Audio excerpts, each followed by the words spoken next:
আসসালামু আলাইকুম ভিউয়ার্স, কেমন আছেন সবাই? প্রতিদিনের মতো আজও আমি চলে আসলাম আপনাদের সাথে আরও একটি মুহূর্ত শেয়ার করব বলে। অনেক তো খেয়েছেন আপনারা বিভিন্ন ধরনের মাখা, তো আজ দেখুন শসা মাখা। আপনারা দেখতেই পাচ্ছেন আমি একটা মিডিয়াম সাইজের শসাকে ছুরির সাহায্যে কেটে টুকরো টুকরো করে পিস করে নিচ্ছি। শসা মাখা আসলে খুবই ভালো লাগে। আসলে শসার জন্য তো আর ভালো লাগাটা নয়, ভালো লাগাটা হচ্ছে আমাদের সকল মেয়েদের প্রিয় তেঁতুলের জন্য। আসলে শসা দিয়ে তেঁতুল মাখবো আজকে, তো ভাবলাম একা কেন, আপনাদের সাথেও শেয়ার করা যাক না। যদি ভালো লেগে যায় আপনাদের, আপনারাও অবশ্যই বানাবেন। এ পর্যায়ে আমি শসার সাথে মিশিয়ে নেব আমার আগের থেকে সংরক্ষণ করা পাকা তেঁতুল। এই দেখুন কি লোভনীয়!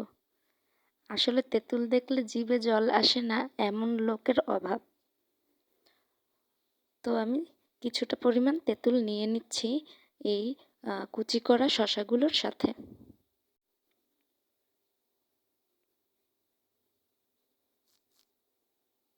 এ পর্যায়ে নিয়ে নেব একটুখানি মরিচের গুঁড়া।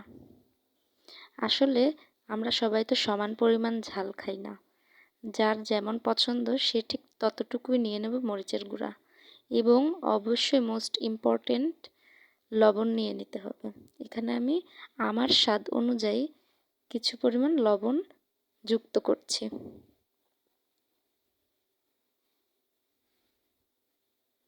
এবার হাতের সাহায্যে সবগুলো উপাদান একসাথে মিশিয়ে নিচ্ছি।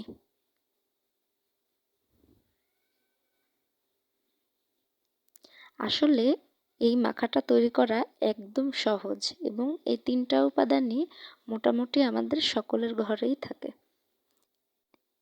এই যে দেখুন আমার শসা মাখার ফাইনাল লুক। আসলে এই খাবারটি দেখতে অনেকটা লোভনীয়। ভয়েস দেওয়ার সময় আমারই এখন জিভে জল চলে আসছে।